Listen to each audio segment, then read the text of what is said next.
Всем здорово! Вы на канале Игроман, и сегодня у нас будет игра Зайчик. Это у нас русская новелла. Игра вышла в 2021 году. Это 4 года назад. Карл, 4 года назад! Игра довольно популярная. Она была очень успешной, как я понял. Ее снимали такие блогеры, как Куплинов, Винди вроде. И, блин, довольно дофига блогеров снимали ее. Игра вроде разрабатывалась до этого, до 2021 года. Были бетки вроде, насколько я знаю. И тут всего 5 эпизодов. Пятый выйдет в этом году, а 4 уже вышло. Короче, говорят, игра интересная, прикольная. Надо читать. Все круто. Вот так. Короче, вы ставьте лайки, подписывайтесь на канал, подписывайтесь на мой телеграм-канал, а мы с вами начинаем. Так, F-Game, новая игра. Так, я не знаю, что от этой игры ожидать. Наверное, вот так, микрофон вот сюда подвину. Вот так. Так, что это такое? Всю ночь ветер скребся в окно когтями. Он бродил по полям и завывал голодным зверем. Бесконечная песнь вилась, словно веревка, сплетенная из самых разных тонких, вкрадчивых, насмешливых голосов. Казалось, они кричат и смеются. И спорят о чем-то.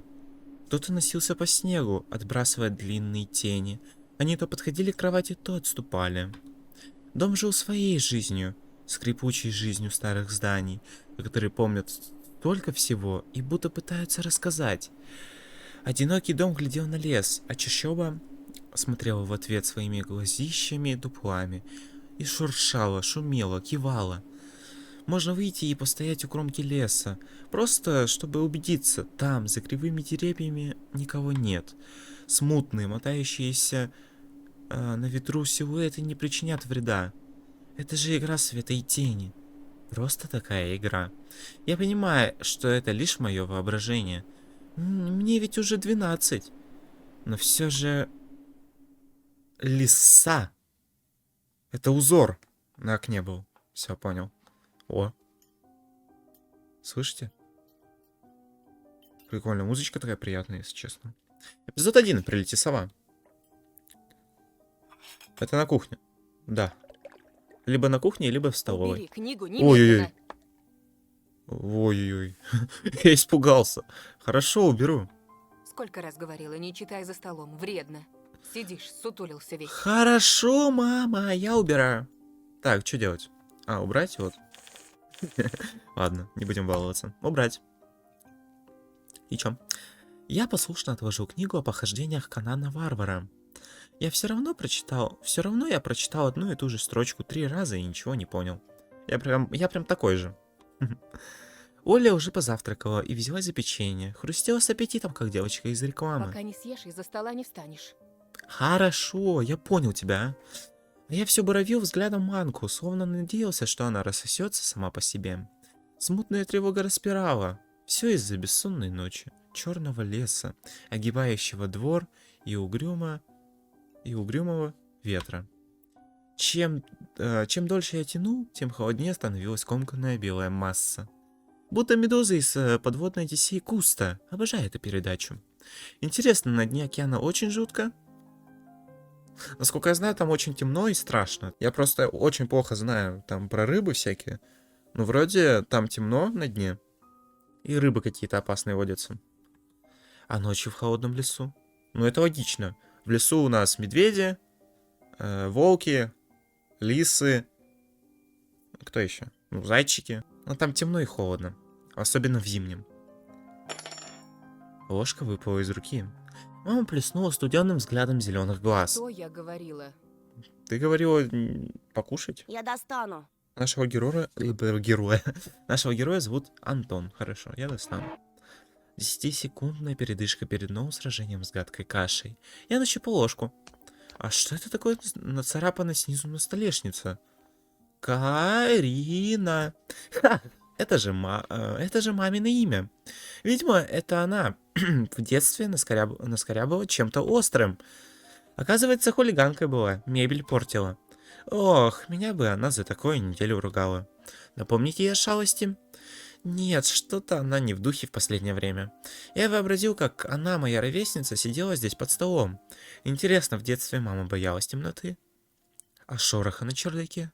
О лесных дебрей? Дебрей. Я представил, как бабушка заходит в спальню к моей маленькой маме. Садится на край кроватки, где теперь спит Оля, и рассказывает мягким, вкрадчивым голосом. Тайга особое место, дитятка. Она к тебе присматривается, принюхивается, Ухивается. Ну, кстати, у бабушки реально прикольный голос. словно хочет понять, Приятный что такой. ты за зверь такой. Реально приятный такой, очень такой приятный. Понравишься, в беде не бросит. А будешь проказничать, тащит с собой под землю. Хорошо сказано. Тут и дело с концом. Ну да.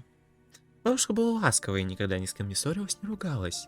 Тогда не было этих сводящих с ума криков до глубокой ночи, разбитой посуды и взаимных обвинений. В то время наши родители еще любили друг друга. Помню, я случайно подслушал родительские разговоры и узнал, что бабушка заранее побеспокоилась о своих похоронах, купила себе гроб и называла его ласково гробиком. А это адекватно? Называть гроб гробиком? Ну, может быть, она хотела просто уйти уже, устала жить. Короче, это не моя проблема. Он стоял в чулане, словно терпеливо ждал. Черный с обивкой цвета мяса. Это я увидел потом, когда бабушку хранили. Дом остался таким же, каким и был при бабуле. Только фотографии все убрали куда-то. Застекленные снимки с серыми лицами моих предков. У всех плоские, но зоркие, неживые глаза. Я выбрался из-под стола. Оля расправилась с печеньем и, как хитрый зверек, поглядывала на мою порцию. Я бросил взгляд на заединевшее окно. Снаружи темнели сосны. Но не они привлекли мое внимание. Январский узор складывается в картину. Оля, гляди, лиса! Оля, лиса, смотри, давай. Где? Вот, перед носом. Перед носом. Похоже на оптические иллюзии на задних обложках тетрадок. Вроде мешанина из черточек, но если расфокусировать взгляд и посмотреть под определенным углом... Да не на улице, на стекле. Я не знаю, и вот это непонятно. Этот январский узор, прям видно эту лису. Смотри, вот нос, вот. Ну-ка, доедай. Да что ты пристала, а? Отвали. Да, сейчас. Да-да, слышишь? Я съем. Я ничего не вижу. Слепошарая. Живо. Совсем немного осталось. Да чё вы ко мне докопались все, Вот. Но все равно не похоже. В смысле не похоже? Ты чё, обалдела? Оля, ты чё? Похоже? А я говорю, похоже. Похоже. Не-а. Да, Похоже. похоже. Прекратите. Ну что за дети? Ну во. Теперь и я не могу отыскать лису. Она исчезла. Ушла. Лишь узоры ползли по стеклу, похожие на вытянутые листья крапивы. На кухню вошел папа, большой и неторопливый.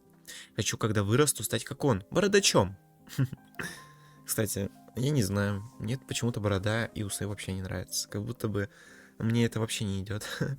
Мама, шутя, все просила папу. Ну сбрей, колется же. Как давно это было. А теперь каждый день грохот дверей и мстительные колкости. Оля зажимала уши, когда за стеной раздавались голоса. «Ради чего это все?» «Ради нас», — отвечал папа. «Ради семьи». Я ловил каждый звук и боялся слышать самое страшное, самое убийственное слово на букву «Р». Не хочу даже продолжать. Так, это получается какой развод? Кстати, развод это, ну так себе. Особенно, когда дети есть. Это очень тяжело, наверное, для детей. Не наверное, а очень тяжело. Боюсь представить, что нас с сестренкой разлучат и разведут по разным семьям. Что твоя лиса? Вот у меня на окне сова. Сова. Опять ты со своей совой. А чё плохого в сове? Ты же вчера мне верил. Верил? Никто ключи от машины не видел? А, Вроде Нет. оставлял на подоконнике. не знаю. Вроде. Вроде. Вроде оставлял, вроде нет. Ну вот. Вроде взрослый мужчина, отец Че? двоих детей, а вроде... Че ты делаешь? Перестань, пожалуйста, Карина. Карина, во. Дай Хватит. мне спокойно собраться. А из-за чего у них ссора такая? В корзине твои ключи, возле телефона. Огромное тебе человеческое спасибо. Мне за что? Антон, ешь быстрее, а то как мученик сидишь. Мученик. А сова? Не было там никакой И совы. она пристала с этой совой. Была! Я не знаю, я ее не видел еще. Глазюки огромные! Во! И светятся! Да? Оля вскочила со стула и приставила руки к личику, показывая пальцами глаза, каждый с величиной с яблоко. В прошлом году бабай в шкафу. Сейчас сова. Бабай. Давайте посмотрим. Это словарь получается. Да, вот словарь.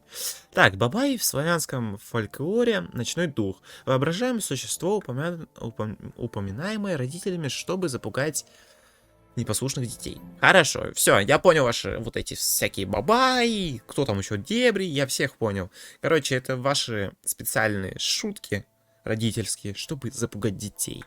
Я вас понял. Я раскрыл вас секретики, раскрыл все, поняли, батихи? Да, звучало, наверное, тупо. Но я же видела! Ну да.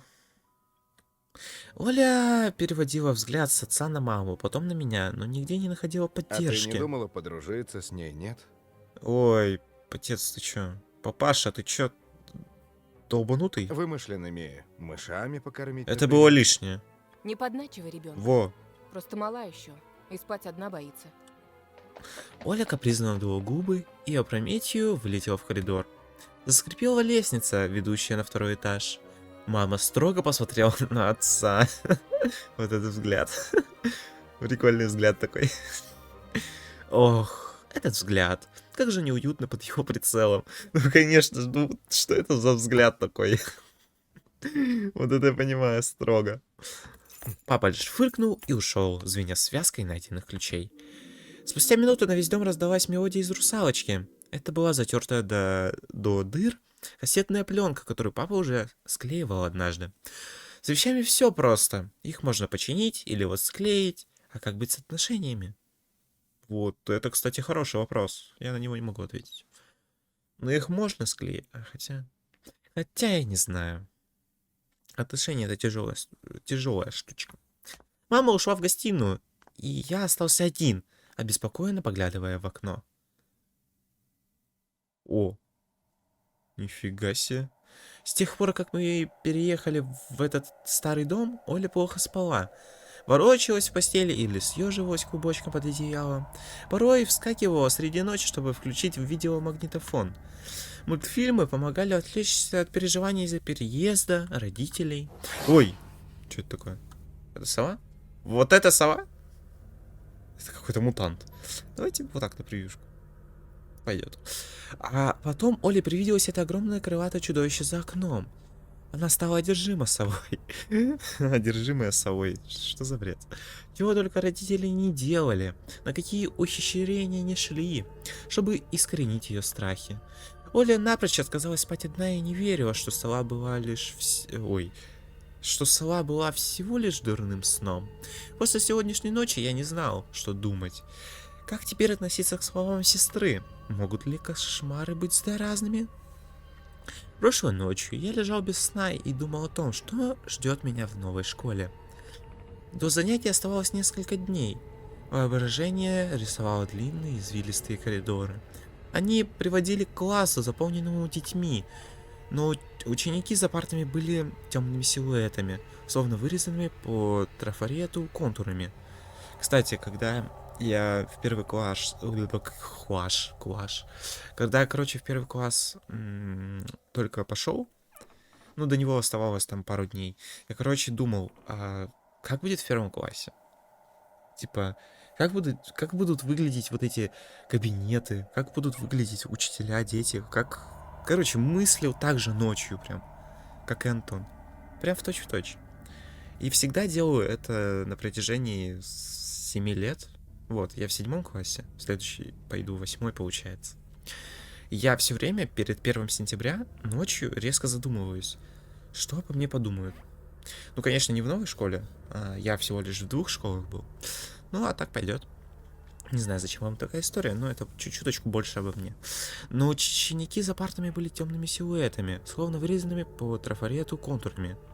Посреди их черных лиц зияли круглые дыры, а в дырах моргали глаза, будто бы совсем другие существа смотрели на меня из-за плоских черных фигур. И сколько жестокости было в этих взглядах. сколько ледяной насмешки, что я дрожал с головы до ног. Выживу ли я здесь? Не забьют ли меня до смерти толпой быстрые топчущие ноги, вымазанные кровью ботинки? Пусть бы она сгорела, эта чертовая школа. Пусть бы хоть что-то случилось, неважно что, лишь бы не идти на уроки.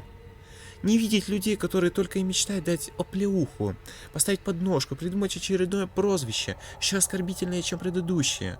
Будто мои очки делают меня чужаком, каким-то монстром. Нет, ты чё? Очки ничего не делают. Это просто очки. Некоторые люди просто немного испортили себе зрение. В очках ничего такого нет. И в линзах. Я вот скоро очки буду надевать. Наверное. Может быть, и без очков обойдусь. У меня хреновое зрение. Так, будто мои очки делали меня чужаком. Каким-то монстром. Взором мазнул по рисункам, развешанным на стенах. Я не считаю себя великим художником, но Оля упросила повесить, только рисование меня хоть немного радовало в последнее время. Моим немногочисленным друзьям тоже нравилось, как я рисую, а ведь они, кстати, обещали звонить. Иногда воображаю, как мама снимает трубку и говорит холодно: «Вы не туда попали». Или «Антона нет». Антона нет. Я представлял своих будущих одноклассников и одноклассниц, которые, как и я, лежали в эту минуту в кроватях, слушая вой невидимых оборотней за окном. Быть может, я все-таки понравлюсь новому классу? Кому вообще нравятся ребята в очках с толстенными линзами? Папа вот в детстве носил очки, а теперь он женат на самой красивой женщине в мире, моей маме. Дом заскрипел под напором ветра. Наш предыдущий... предыдущий, все, поехал. Я поехал. Короче, надо настроиться. Нормально. Так, наш прежний дом, бетонный, 9-этажный, жужжал соседским перфоратором, бубнил телевизором за стеной, плакал на взрыв из квартиры многодетного семейства. Теперешний дом, язык не поворачивается назвать его новым, был совсем другим. Днем тихий, покладистый, тени отдыхают в углах, в паутине, чуланов, под лестницей. Но ночью они просыпаются. Что-то смотрит на меня из углов, будто фотографию мертвых родственников с земляными глазами снова повесили на стену вместо моих рисунков. Кряхтят половицы, стонут ржавые водостоки, чердак населяют гулкие сквозняки. Словно дом играет какую-то дьявольскую мелодию. Вдруг я понял, что действительно слышу музыку. Причем играет она уже давно. Нету никакой музыки. Подожди. Реально музыки никакой нет. Я второй наушник одел. Нету никакой музыки. Где-то далеко на самой границе восприятия пела флейта. Давайте попробуем тогда на максимум поставить звук. Не, вообще музыки нет. Что за бред? Вот так. Вообще не слышу музыку. Где-то далеко на самой границе восприятия пела флейта. Она словно бы сливалась в воем ветра, с поскрипыванием старого дома, с моими мыслями, наконец. Я встал и поторопился к окну. Хотел убедить себя, что нет никакой музыки, что это лишь мое воображение, что никто не может играть там, в холодной заснеженной ночи.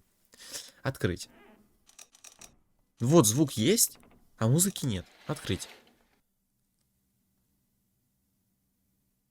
Странно, музыки вообще нет.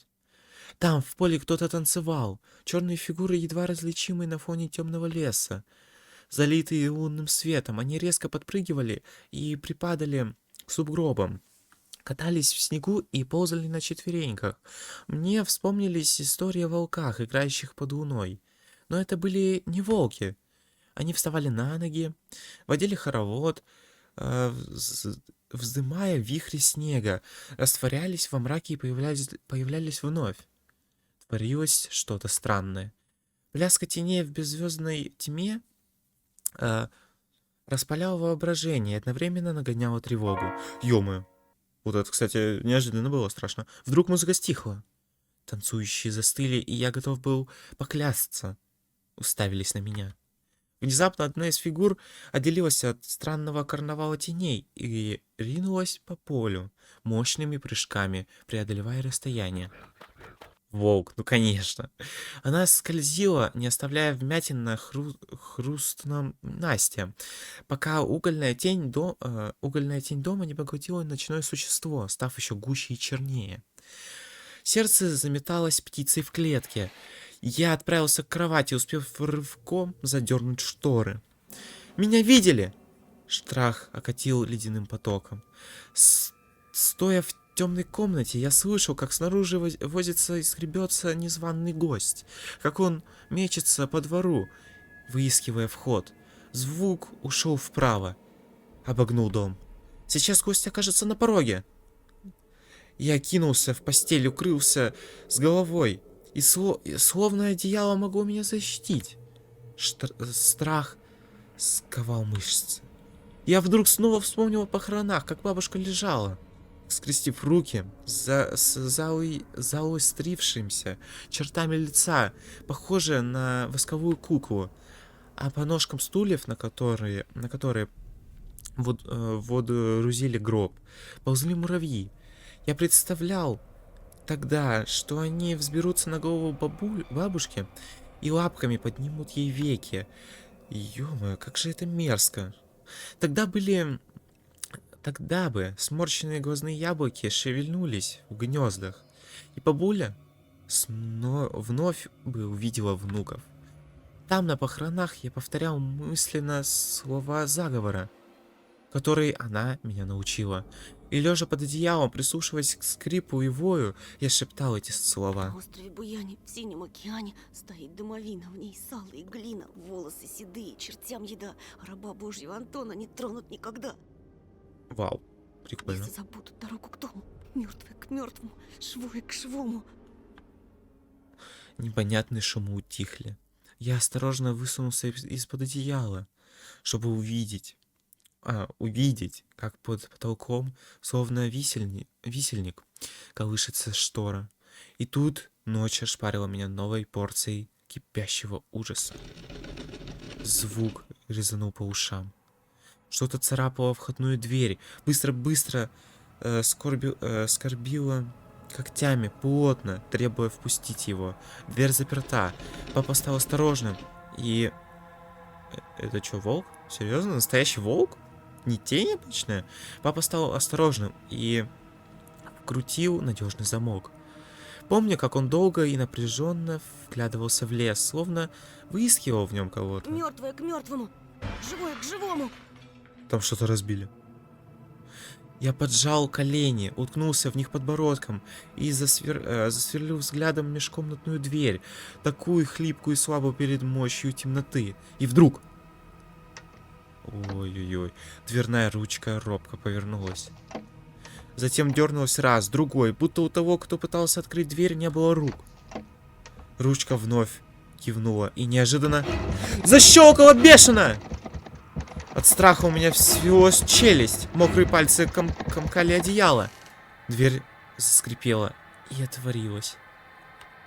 Дом издевательски стонал ветром в жестяных водостоках. Сейчас ты увидишь. Дверь распахнулась. Я, кстати, немного не ожидал этого, и у меня мурашки похожи. Тьма, я, конечно, понимаю, но это можно было ожидать. Но просто для меня это было неожиданно. Тьма кишала в прожорливой пасти проема. То... Меня тьма зовет?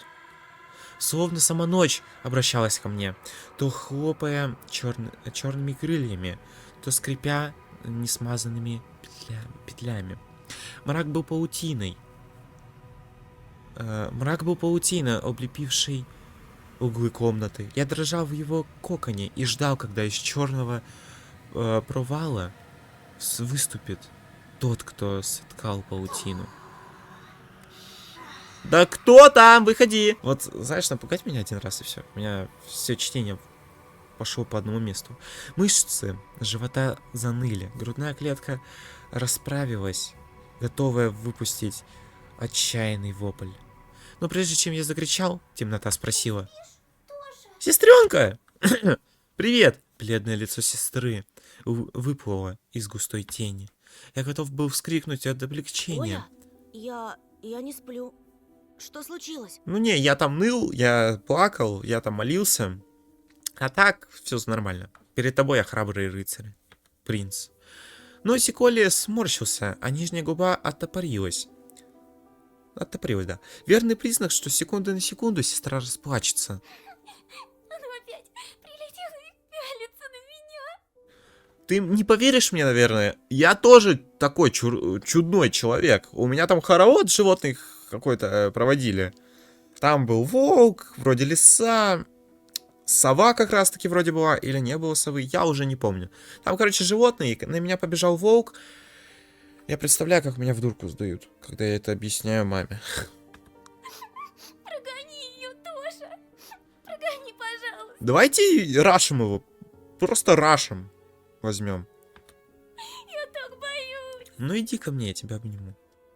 Страх только что Страх только что терзавший меня уполз и притаился где-то в животе. Я обязан был успокоить Олю. Это был сон, глупая. Не пугайся. Сны не кусаются. Никто тебя не обидит. Ага, ты сам обоссался минуту назад. Оля всхлипнула. Она изо всех сил пыталась мне верить.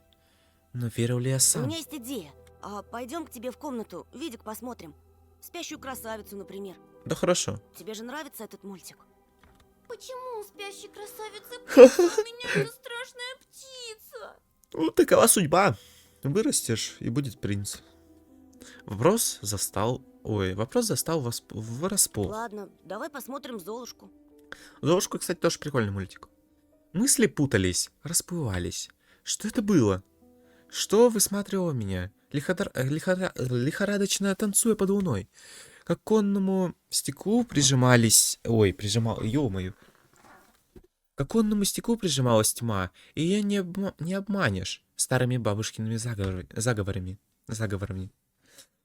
Не проведешь, предложив вместо себя ящик с салом и гнилой с обрезанными седыми косами. Ёкалебна.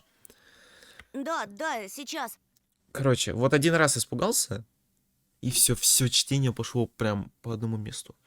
Я уже сказал это, просто второй раз повторю. Чё? Волк? Серьезно? Волк? Может быть, чай попью? Может быть, проблема в этом? Вот, я проснулся. Да, кошмар. Хорошо. О, мама, привет.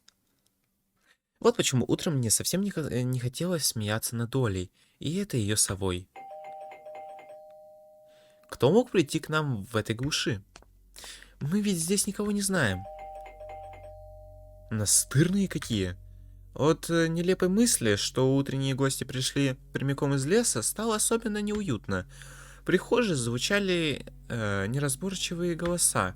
Подмывало спрятаться. В шкаф, под стол, за занавеску, куда любит прятаться Оля. Тоша, подойди-ка сюда.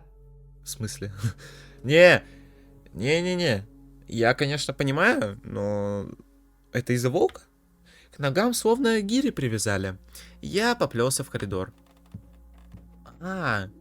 Милиционеры? Два милиционера возвышались на пороге. От них пахло морозом и тревогой. Мама, увидев машины с мигалками, обычно кричала и ворчала. Хуже бандитов! Но сейчас она выглядела нисколько растерянно. Здравствуйте. Старший по званию... старший по званию мрачно кивнул. Тут мальчик вчера потерялся. Вовой зовут. Глянь, пожалуйста. Ты его не видел? В смысле? Кого? Милиционер протянул мне фотографию. Да. Давай, что там у нас? Это Вова? Рыжий паренек. Рыжий паренек, лет 8, был запечатлен на фоне ковра. Он держал на руках полосатую кошку и широко улыбался. Какая-то логично. Кого я могу тут видеть, если я не выходил на улицу? В окно мог видеть. Точно? Посмотри внимательнее. Да не видел я этого олуха. Где мне его видеть? Я Во. тут никого не знаю. Да и из дома-то почти не выхожу. А может, видел в окно? Да, у тебя ведь окна на лес. Че поддакиваешь? Я никого там не видел. Видел бы, сказал. В окно. Конечно, хоровод это. Нет, не видел. Ну, спасибо. Ну, конечно, если он расскажет про то, что на него волк напал, хотя это сон был. Ладно, Ясно. да. Голос его был усталым, а вот взгляд долгий, невыносимо тяжелый. Он смотрел на меня так, будто в чем-то подозревал. Его тень падала на меня, и я невольно ссутулился под весом смутной вины. Наконец, оторвав от меня взгляд, милиционер бегло осмотрел прихожую, лестницу и Вы, тщательно... кстати, как на новом месте? Попривыкли уже? Я пропустил случайно. Да, не знаю. Понемногу, только вот дочка маленькая по городу скучает. Скучает, значит. Из местных вас никто не беспокоит? Все хорошо, спасибо. Карие глаза милиционера вновь впились в меня, отчего голова закружилась. Может, вам помочь как-то? Не, ну не говори то, что ты сейчас начнешь решать проблему с этим мальчиком, и весь сюжет будет завязан на этом мальчике. Я спросил неуверенно, чтобы показать себя воспитанным мальчиком. Просто скорее закончить неприятный Я разговор. вот стою и думаю. Ты, малец, на племеша моего похож. Шустрый парнишка твоих лет. С такими же окулярами. Все книжками зачитывался. Детективами. Когда летом погостить приезжал. Говорит, что в школу милиции Почему он мечтает о нем поступить. говорит в прошедшем времени? Как я. Хотел людям помогать. Смекаешь? Смекаю. Мне стало неловко, будто передо мной стоял не участковый, а кто-то из дальних родственников. Ох, ребятушки. Сидите-ка вы лучше дома. Не ввязывайтесь ни во что. Жизнь сейчас совсем другая пошла. Ну, это понятно. Если я там волков вижу в своих снах, которые меня кушают, то это уже на что-то намекает. Там хоровод за окном был. Во сне. Или нет? Блин. Может быть, он курит что-то? Я. Или принимает что-то? Мамин голос был холоден. Мне ли не знать? Ну да ладно. Ты, Антон, в каком классе учишься? Я хочу угадать. 12 лет. 7-й, 6-й? В 6-м. В 6-м. Друзей-то на новом месте еще не завел? Пока нет. Я только после каникул в школу пойду. Каникулы? Ну да. Это, наверное, январь, после новогодних праздников. Тогда вот вам на всякий случай мой номер. Звоните, если узнаете что. Без проблем. Милиционеры ушли, унеся с собой тени, запах дешевого одеколона и фотографию улыбающегося мальчика. Но его лицо все еще стояло перед моими глазами. Я думал, каково ему сейчас там, совсем одному. Там. Почему-то я представил лес, качающийся на ветру. Каково его бедным родителям. И что бы делали мои, если бы я... Что бы делали мои, если бы пропал я? Плакали, бились в истерике? Или обменяли друг друга, как обычно? А со временем и вовсе забыли. Мам, а Вова этот в нашем лесу заблудился? До 100%. Выходит, что так. Бедный ребенок. Я выглянул в окно на дорогу. Милицейский УАЗик укатился к деревне. Так, словарь. УАЗик — советский и российский грузопассажирский автомобиль повышенной проходимости, внедорожник, выпускавшийся на Ульяновском автомобильном заводе. Заводе. Так, УАЗик. УАЗ. Ну, понятно, почему УАЗ теперь.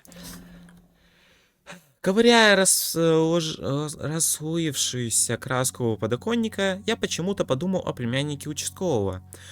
Тут же вспомнились детские детективы из серии «Черный котенок», которые я сам прочитал за лето. Я 2 пропустил! Нет! Словарь. Я словарь хотел. «Черный котенок».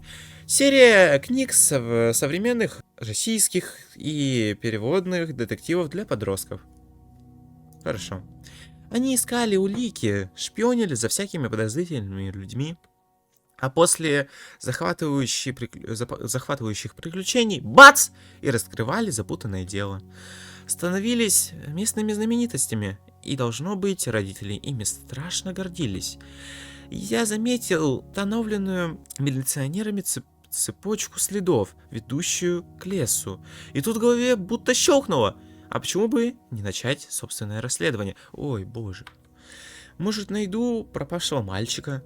А там и награду дадут. Вот Оля обрадуется. И не только Оля. Мама с папой. Вдруг они на время забудут про свои перепалки.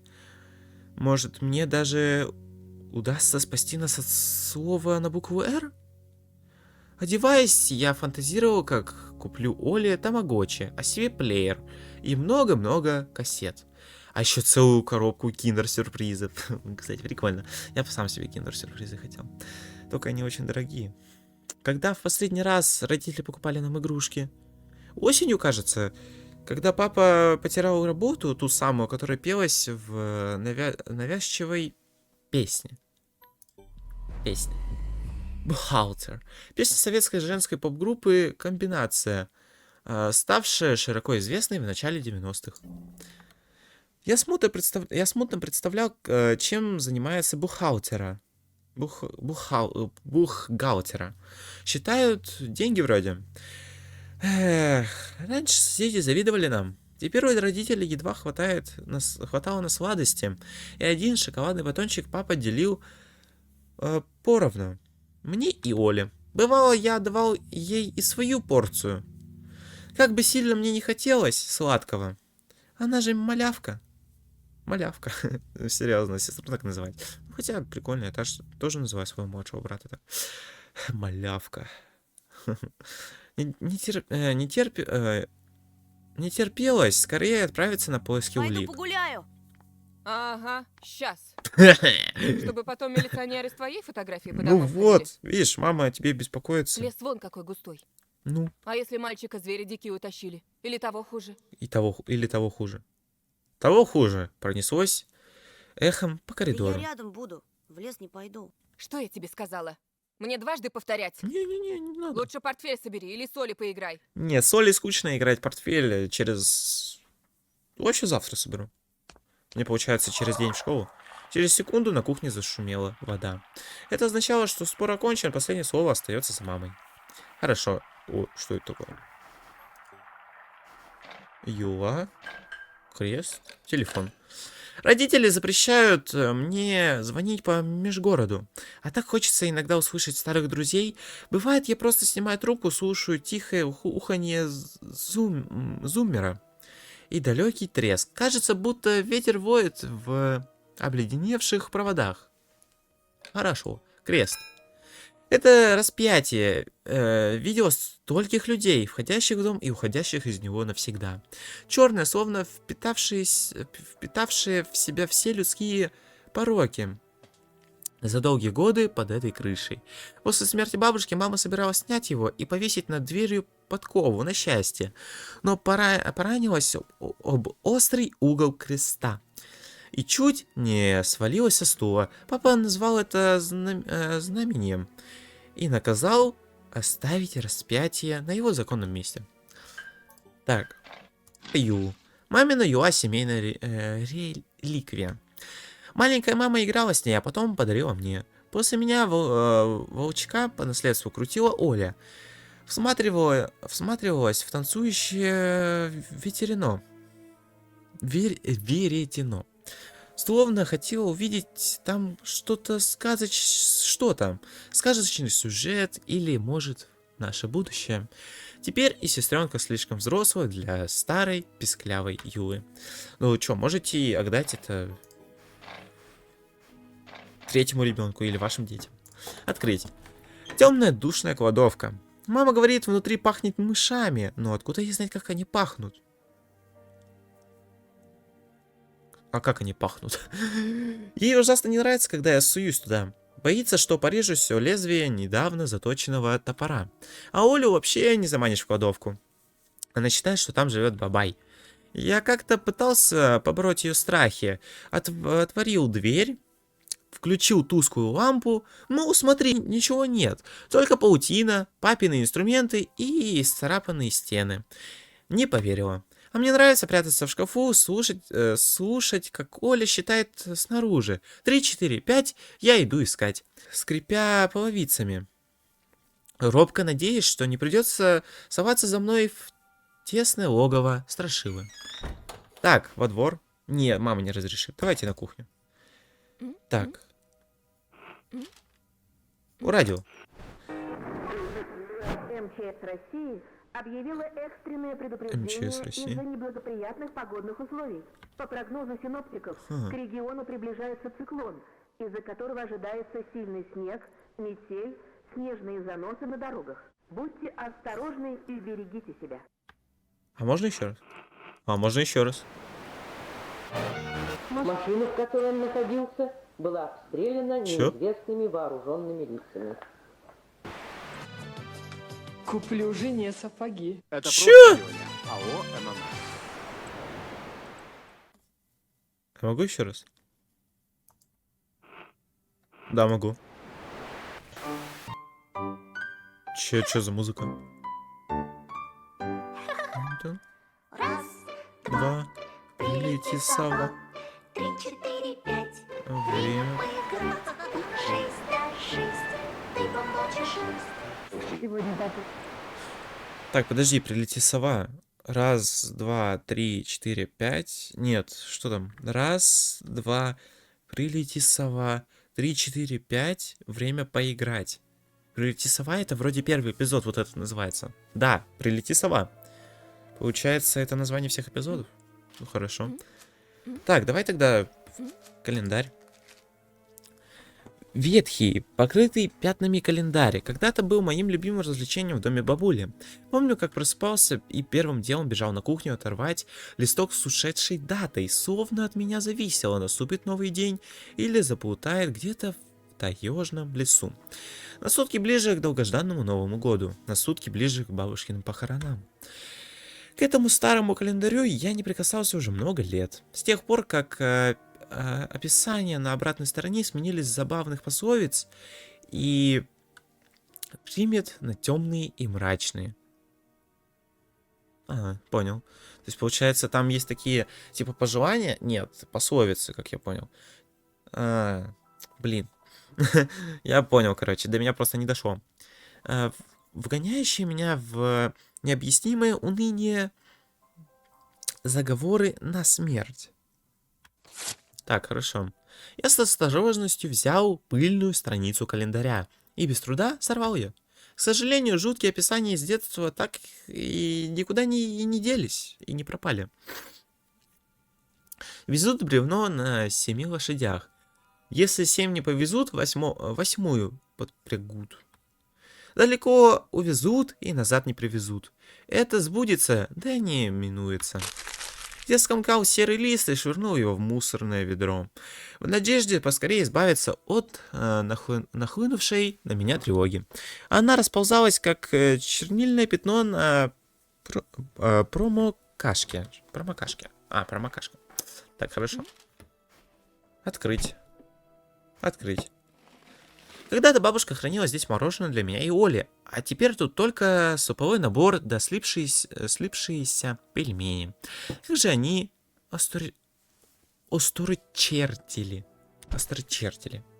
Как? Подожди. Острочертили. Блин. Так. Вот, смотрите еще. Острочертили. Блин. Короче, ладно. Не понял, что там. Так, что это такое? Старший лейтенант Тихонов Константин Владимирович. Так, номер 2-0. Дальше не видно, как будто специально, кстати. Так. Боковина старинного холодильника «Океан» была усеяна моими детскими рисунками, мамиными рецептами и разнообразными наклейками от жвачек с динозаврами, которых так любила Оля. Посреди такого натюрморта красовался тетрадный лист в клеточку с номером телефона нашего участкового. Старший лейтенант Тихонов, прочитал я про себя, глядя на размашистый почерк милиционера. Лист удерживали 2 кусочка сломанного магнита из какой-то старой советской игрушки. И словно специально, чтобы подразнить меня, чуть-чуть прикрывали цифры. Я потянулся разрушить эту тайну, забрать листок в надежный тайник. Там номер будет ждать своего часа, когда я, наконец, разыщу Вову и первым позвоню в милицию с радостной, я уже хотел сказать новостью, вестью. Антон, Что? Мама с укором посмотрела на меня. зачем тебе? Не трогай, потеряешь же. Меньше всего мне хотелось сейчас злить маму, и я покорно отпустил руку. Давайте обманем маму. А? Лгать маме было нелегко, но иначе сбежать из дома не получилось бы. Мам, там что-то с телевизором случилось. Картинка какая-то тусклая, и экран весь в полосах. Чё? А мама резко изменилась в Без лице. ножа меня режешь. Дострелялся в уток своих. Это получается Сега, да? На Сеге вроде уточки были. Не? Ладно. Говорила же, Вроде поставите Сега. мне кинескоп своей Но приставки. я знаю, что там есть такие... Игра была такая старенькая, с уточками связана. Там был пистолет еще, и надо было стрелять. Во. Где мы теперь мастера найдем в дыре этой, а? Может быть, просто настройки сбились? Может быть. Сходи, посмотри, пожалуйста. Нормально же работал с утра. Работал. Из-за снегопада, наверное, неполадки. Ну, во-во-во, у нас хороший обман. Мама вытерла руки об фартук и, хмурясь, отправилась в комнату Оли. Так, можно теперь номер забрать. Все. Старший лейтенант Тихонов Константин Владимирович. Тел 203-237. Обратно во двор. Все. Я открыл калитку и вышел в поле. Ладно, давайте тогда с вами закончим уже. Мы с вами очень много читаем. Времени уже прошло достаточно, почти час. Всем спасибо за просмотр. Ставьте лайки, подписывайтесь на канал, подписывайтесь на мой телеграм-канал. Если вам понравилась эта игра и вы хотите, чтобы я продолжил, давайте наберем под этим видео 10 лайков. Всем спасибо за просмотр. Пока-пока. Покеда. Уху.